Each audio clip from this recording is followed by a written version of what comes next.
For those of you who don't know me, my name is Nikki, and I'm here to share a little bit about the sermon today, or the message today, with the kids, because they won't be here for the message. Okay, while you're making your way up here, I have a question for you.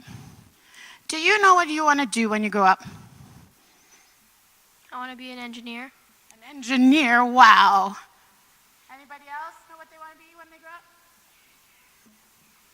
A football player. Cool. Anybody else? What do you want to be when you grow up? A pizza man. That sounds amazing. Those are all awesome, awesome jobs. Those are all jobs that sound like they could be a lot of fun. Job you could have. What's something you really don't want to have to do?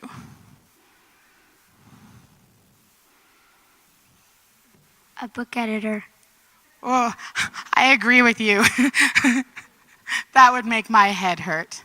Anybody else? A janitor. A janitor. That was yours? Garbage collector.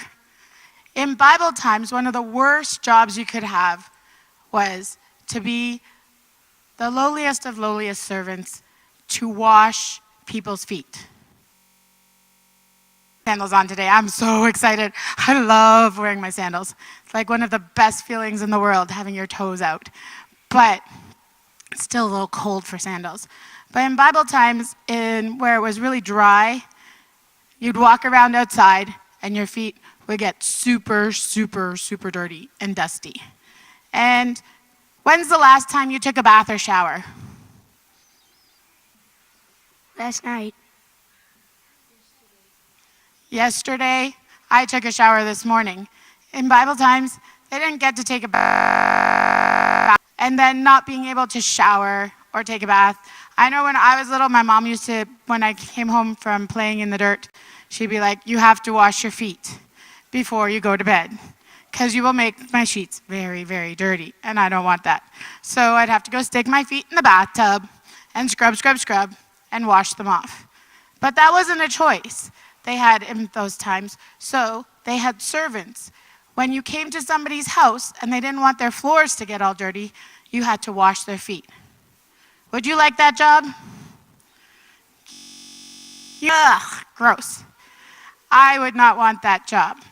But one day, Jesus took a towel, here's my towel, and he took a basin of water, and he washed the feet of all of his disciples.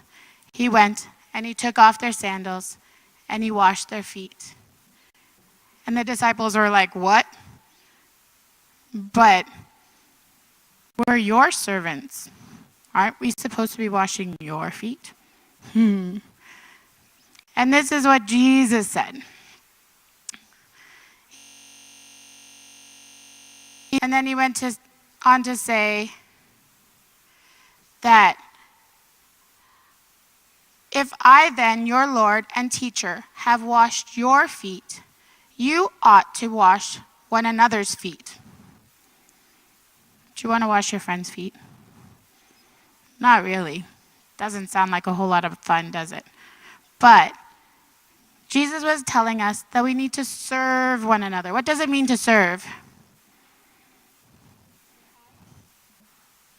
Be kind. Being kind is part of it. Maybe it means hitting the volleyball or the tennis ball really well. It meant that we needed to take care of each other, and we needed to do things for people, and we had to do things that we might not like. We might have to pick up the garbage. In our church, there are so many people who serve. There's people like Isaiah and Ethan today how did you serve today? I was a greeter. He was a greeter. He handed out the bulletins. He said good morning. He said welcome to people. There are people who teach the Sunday school classes. There's Pastor Rata who preaches the sermon or the message. There's Mr. Moo, the treats and the coffee and the tea for us. There's the people who walk around in the sanctuary after the church service to pick up all the garbage and bulletins and coffee cups and water bottles that we leave behind because we need to respect that we're using somebody else's building for our church. There are people that I don't even know what they do. There's people up there, way up there. I see Kelly up there. I see people up in the balcony. They do jobs that we don't even know about. They might be praying for people in the congregation. There are so many jobs. And it's not just for the people in our congregation. You need to serve the people out there too. That means telling your friends about Jesus. It means No, that's really hard to do. I love the story, Enemy Pie. Do you know that story? It's about a little boy who a new kid comes to town and he hates him. And so his mom makes enemy pie. And he says, for enemy pie to work, you have to spend the whole day with your enemy before you serve them the enemy pie. And so this little boy spent the whole day with this person he didn't like. And do you know what he found out? He liked this person. And then when his mom went to serve the enemy pie, he's like, no, don't give the pie to he's not my enemy, please don't. And the mom was like, so we need to serve everybody, not just the people we like. So today, I did not bring anything for you. I know you expect me to bring you something. But today, what I am giving you is a job. I want you to find some way to serve your brother or your sister or your mom or your dad or your teacher or a friend at school. Do something nice for them this week, whether it's helping them clean their bedroom or whether it's helping with the dishes or setting up the table or offering to help your teacher wipe the desks or clean the blackboard or the whiteboard. Whatever it is that you can do to help somebody, I want you to go out this week and help somebody. That's my challenge for you this week. Do you think you can do that?